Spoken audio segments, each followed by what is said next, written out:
Pero ate, ang hirap niya i-ganon. Ano yan, Ate Rosmar? Ate Rosmar, ano na? Bakit ganito yung tinted sunscreen mo? Bakla, ito na. Pinadalan tayo ng tinted sunscreen ni Ate Rosmar.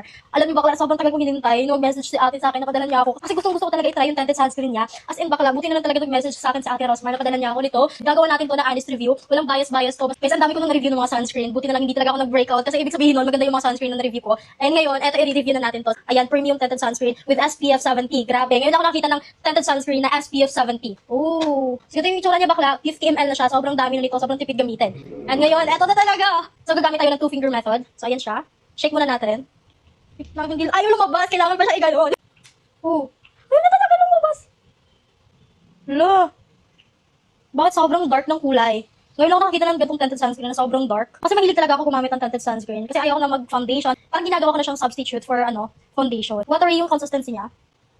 Dito. Dito. Dito lang. Parang one finger lang ata kailangan dito.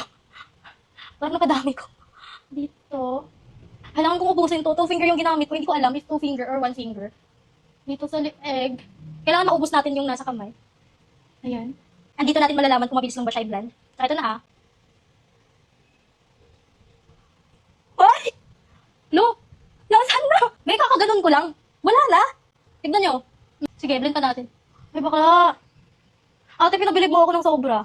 Tignan mo yung kakaganon lang. Wala na agad. Nag-blend na siya, be. Nag-absorb na siya agad sa face. Be, sobrang dark ng kulay niya, ha? Pero tignan mo. Alam, bilis niya lang i-blend. Tignan nyo. Zoom in. Dito naman sa leeg. Guys, approve na approve sa akin yung amoy niya. Kasi hindi talaga ako mahilig sa sunscreen or tinted sunscreen na sobrang bango. Tignan mo naman. Ano yan? Ano yan, Ate Rosmar? Ate Rosmar, ano na? Bakit ganito yung tinted sunscreen mo? Parang wala lang akong nilagay sa face ko. Napaka-lightweight niya, ha? Hindi siya malagkit. And eto na nga, magli-layer tayo para dito natin malalaman kung maglilibag-libag ba siya. So eto na, mag-layer tayo. Ganito na lang para madali. Pero ate, ang hirap niya i-ganon. Ano ba kailangan gawin para mabilis siyang lumabas? Ito lang talaga yung mahirap. Ang hirap niya. Ayun, lumabas, di oh. Ayan. Lagyan pa tayo dito sa ilong. Hindi ko nalagyan yung ilong ko. Ano ba yun? Blend lang natin to.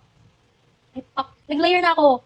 Hindi siya nagpipili, hindi siya naglilibag-libag. Kasi yung ginamit ko dati na tinted sunscreen, sa totoo lang, pag nag-re-apply ako, naglilibag-libag talaga siya. Sa totoo lang. Ay, ito, pinabilib ako ng sobra-sobra. Kasi hindi siya naglilibag, oh.